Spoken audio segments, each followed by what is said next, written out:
নমস্কাৰ বন্ধু বান্ধৱীসকল, ন' ইয়ৰ self YouTube চেনেললৈ আপোনালোক সকলোকে স্বাগতম জনাইছোঁ। আজি আমাৰ আলোচনাৰ বিষয়বস্তু হৈছে ডিপ্ৰেশ্যন চাইন এণ্ড চিমটমছ, অৰ্থাৎ হতাশা, সংকেত আৰু লক্ষণ।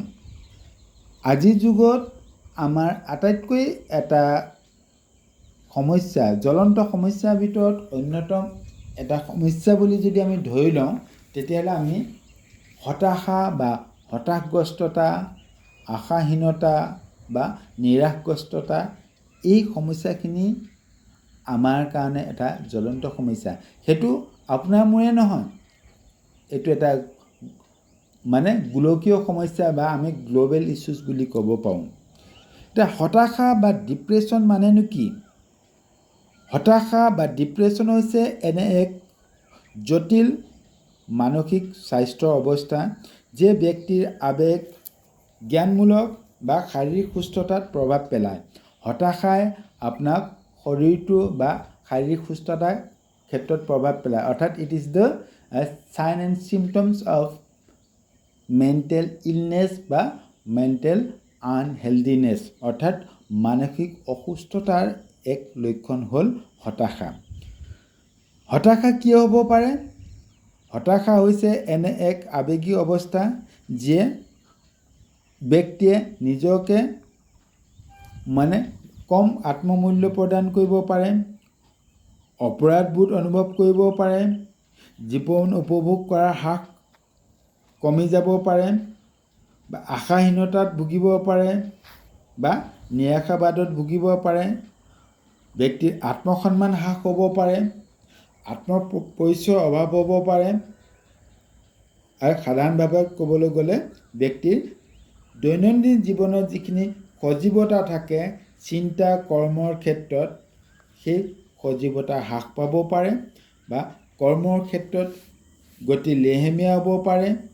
শাৰীৰিক দিশত যদি আমি চাওঁ, তেওঁ ভোক কমি যাব পাৰে, পিয়াহ কমি যাব পাৰে, টোপনি বিঘিনি হ'ব পাৰে বা অনিদ্ৰাত ভুগিব পাৰে বা দুশ্চিন্তাত ভুগিব পাৰে বা ঋণাত্মক চিন্তাত ভুগিব পাৰে। আৰু ইয়াৰ যদি আমি কওঁ, ইয়াক অন্তিম বা চূড়ান্ত পৰ্যায়তো ব্যক্তিয়ে নিজৰ জীৱনটোক ত্যাগ কৰিব পাৰে, অৰ্থাৎ হতাশাৰ কাৰণে ব্যক্তিৰ মনলৈ ছুইচাইড টেণ্ডেঞ্চিলৈকে আহিব পাৰে। কিয় হতাশগ্ৰস্ত হয় মানুহ? কিনো হতাশা? হতাশাই আমাক কিয় ইমান ব্যতিব্যস্ত কৰে বা কিয় আমি তাৰ ওচৰত বশ্যতা স্বীকাৰ কৰোঁ? তাৰ কেইটামান কাৰণ বা লক্ষণ। হতাশা সাধাৰণতে কেইবা প্ৰকাৰ হ'ব পাৰে, যেনে ফিজিকেল হ'ব পাৰে, ফিজিকেল চিমটমছ বা ফিজিকেল ডিপ্ৰেশ্যন। দ্বিতীয়তে আমি চাইক'লজিকেল ডিপ্ৰেশ্যনৰ কথা ক'ব পাৰোঁ। তৃতীয়তে আমাৰ বিহেভিয়াৰেল ডিপ্ৰেশ্যন বা আচৰণগত হতাশগ্ৰস্ততাৰ কথা ক'ব পাৰোঁ। সংজ্ঞানাত্মক হতাশগ্ৰস্ততাৰ কথা ক'ব পাৰোঁ বা বায়'লজিকেল ডিপ্ৰেশ্যন বা হতাশগ্ৰস্ততাৰ কথাও আমি ক'ব পাৰোঁ। এতিয়া প্ৰথম কথাটো, শাৰীৰিক বা দৈহিক হতাশগ্ৰস্ততাৰ লক্ষণনো কি? কি হ'ব পাৰে যাৰ কাৰণে আমি শাৰীৰিকভাৱে হতাশ যেন পায় বা আপুনি দেখি থকা বা আপুনি নিজে অনুভৱ কৰা বা অন্যান্য ব্যক্তিক যদি আপুনি দেখিছে, এজন ব্যক্তিক হতাশগ্ৰস্ত ব্যক্তি বুলি আপুনি কেনেকৈ আইডেণ্টিফাই কৰিব বা কেনেকৈ চিনাক্তকৰণ কৰিব? তাৰ মূলত কিছুমান চিমটমছ বা লক্ষণ থাকে, যেনে শক্তি কমি যোৱা বা নিজকে দুৰ্বল অনুভৱ কৰা। কাৰোবাক আপুনি সুধিব পাৰে টোপনি সমস্যা বা কমকৈ টোপনি হোৱা। চাইকিয়াট্ৰিষ্টবিলাকে যেতিয়া এজন পেচেণ্ট তেওঁলোকৰ ওচৰলৈ যায়, তেতিয়াহ'লে তেওঁলোকৰ সৰ্বপ্ৰথম প্ৰশ্নটোৱে হয় যে আপোনাৰ টোপনি ঠিকে থাকে হয়নে, বা আপোনাৰ এক্সক্ৰিটৰী ছিষ্টেম বা আপোনাৰ বিসৰ্জন মলমূত্ৰ ত্যাগ কৰাৰ ব্যৱস্থাটো সুকলমে আছেনে? সেই দুটাই basic question of a psychiatrist to treat a patient, অৰ্থাৎ চাইক'লজিকেল পেচেণ্ট ট্ৰিট কৰাৰ চাইকিয়াট্ৰিষ্টে প্ৰথম আৰু প্ৰধান বা বেচিক মূল প্ৰশ্ন দুটা কৰে।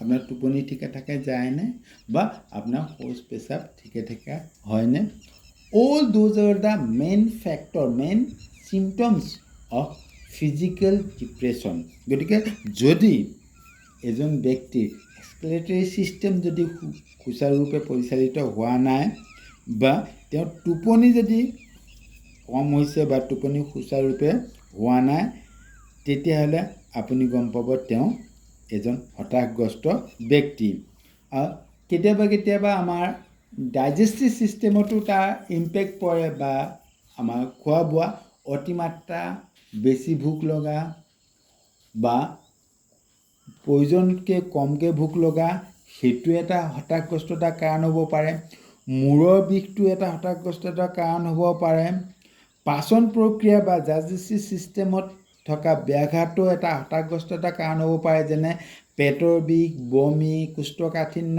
ডায়েৰিয়া ইত্যাদি পেশীৰ বিষ বা গাঁঠিৰ বিষো হ'ব পাৰে যিটো মানে এনাৰ্জি ৱৰ্ক এনাৰ্জি বা কামৰ শক্তি হ্ৰাস পোৱাটো এটা হতাশগ্ৰস্ততাৰ কাৰণ হ'ব পাৰে কথা কোৱাৰ গতি লেহেমীয়া হোৱাটো এটা হতাশগ্ৰস্ততাৰ কাৰণ হ'ব পাৰে অত্যাধিক ওজন বাঢ়ি যোৱা বা অত্যাধিক ওজন কমি যোৱাটো এটা হতাশগ্ৰস্ততা ফিজিকেল ডিপ্ৰেশ্যনৰ এটা লক্ষণ হ'ব পাৰে সঘনাই শাৰীৰিক অসুস্থতা হোৱাটো বা ফ্ৰিকুৱেণ্টলি ফিজিকেল ডিছঅৰ্ডাৰ বা ফিজিকেল ইলনেছটো এটা ফিজিকেল ডিপ্ৰেশ্যনৰ অন্যতম কাৰণ হ'ব পাৰে অৱশ্যে ইলনেছৰ কাৰণ বেলেগ আপুনি প্ৰতিটো বেমাৰ বা তেওঁৰ ইমিউনিটি ছিষ্টেম উইক হ'লেও হয়তো সঘনাই বেমাৰ হ'ব পাৰে গতিকে সঘনাই বেমাৰ হৈ থকাজনকে আপুনি হতাশগ্ৰস্ত বুলি ডাইৰেক্টলি আইডেণ্টিফাই কৰিব নোৱাৰিব পাৰে তথাপিতো কিন্তু ফিজিকেল ডিপ্ৰেশ্যনৰ বা শাৰীৰিক হতাশগ্ৰস্ততাৰ ই এক অন্যতম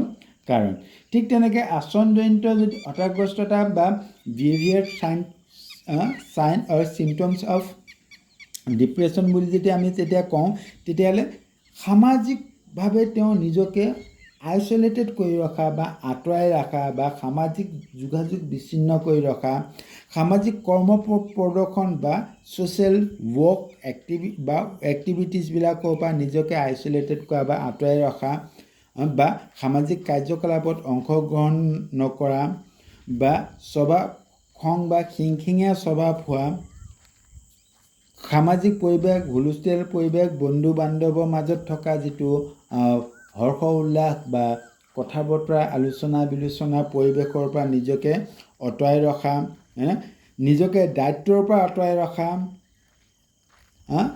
নিজক মৌখিকভাৱে নিজৰ আত্মপ্ৰকাশ কৰাৰ ক্ষেত্ৰত ক'ৰবাত ব্যৰ্থ হোৱা সামাজিক সম্পৰ্ক ৰক্ষাৰ ক্ষেত্ৰত জটিলতাই দেখা দিয়া এই বিভিন্ন কাৰণ হ'ব পাৰে যিখিনি আচৰণগত হতাশাৰ কাৰণ আমি হতাশাৰ কাৰণ বুলি আমি বিবেচনা কৰিব পাৰোঁ ঠিক তেনেকৈ আমি যদি অন্যান্য সংজ্ঞাতাত্মক বা জ্ঞানমূলক সংকেত বা কাৰকবিলাক যদি আমি চাওঁ হতাশাৰ তেতিয়া তাত আমি বহুবিধ কাৰণ আমি পাওঁ যেনে কোনো এটা বিষয়বস্তু আয়ত্ব কৰাৰ ক্ষেত্ৰত শিকাৰ ক্ষেত্ৰত বা মনোযোগ দিবলৈ অসুবিধা হোৱা বা মনোযোগহীনতা হ'ব পাৰে বা স্মৃতিশক্তিৰ সমস্যা বা স্মৃতিশক্তি কমি যোৱা হ'ব পাৰে নেতিবাচক চিন্তা বা নেগেটিভ থিংকিং হ'ব পাৰে সিদ্ধান্ত গ্ৰহণ কৰিবৰ কাৰণে ব্যৰ্থ হ'ব পাৰে পেছিমিষ্টিক থিংকিং বা এটিটিউড বা নিৰাশাবাদী মনোভাৱ গঢ় লৈ উঠিব পাৰে অনুশোচনাত ভুগিব পাৰে নতুন বা জটিল সমস্যা এটা বা নতুন সমস্যা এটা সমাধান কৰাৰ ক্ষেত্ৰত তেওঁ ব্যৰ্থ হ'ব পাৰে বা সমস্যা সমাধানৰ ক্ষমতা হ্ৰাস পাব পাৰে আত্মসমালোচনাত ভুগিব পাৰে এই কথাখিনি হ'ল আমাৰ জ্ঞানমূলক কাৰক হতাশাৰ জ্ঞানমূলক কাৰক ঠিক তেনেকৈ আৱেগিক সংকেত বা লক্ষণবিলাক আছে ইম'চনেল চাইন্স এণ্ড চিমটমছ বুলি কওঁ যেনে ধৰক নিজকে অকলশৰীয়া বা শূন্যতা অনুভৱ কৰা আশাহীনতাত ভোগা খং উঠা বা খিংখিঙীয়া স্বভাৱ অপৰাধবোধ উদ্বেগ বা স্নায়ৱিক দুৰ্বলতা অসহায় অনুভৱ কৰা অস্থিৰ হোৱা শাৰীৰিকভাৱে বা মানসিকভাৱে বা আৱেগিকভাৱে অস্থিৰ হোৱা হঠাতে উত্তেজিত হোৱা অধৈৰ্য হোৱা নিজকে আনৰ ওচৰত এটা বোজা হিচাপে অনুভৱ কৰা ভৱিষ্যতৰ প্ৰতি উদ্বিগ্নতা, ভৱিষ্যতৰ প্ৰতি ভয়, নিজৰ জীৱনৰ প্ৰতি নিৰাশাবাদিতা, এই গোটেইখিনি আমি হতাশাৰ কাৰক হিচাপে নিৰ্ণয় কৰিব পাৰোঁ। গতিকে বেচিকেলি আমি হতাশাৰ কাৰণ হিচাপে আমি কেইটামান কাৰণ নিৰ্ধাৰণ কৰিব পাৰোঁ, যেনে শাৰীৰিক লক্ষণ বা সংকেত। ঠিক সেইদৰে আচৰণজনিত সংকেত বা লক্ষণ, সংজ্ঞানাত্মক বা জ্ঞানমূলক কাৰণ বা সংকেত, আৱেগিক কাৰণ বা সংকেত। এইখিনি হ'ল এজন ব্যক্তি হতাশ হোৱাৰ মূল কাৰণসমূহ। এতিয়া নেক্সট ভিডিঅ'ত অৰ্থাৎ পৰৱৰ্তী ভিডিঅ'ত আপোনালোকে চাই থাকিব এই ইউটিউব চেনেল। পৰৱৰ্তী ভিডিঅ'ত আমি এটা এটাকৈ আলোচনা কৰিম প্ৰতিটো।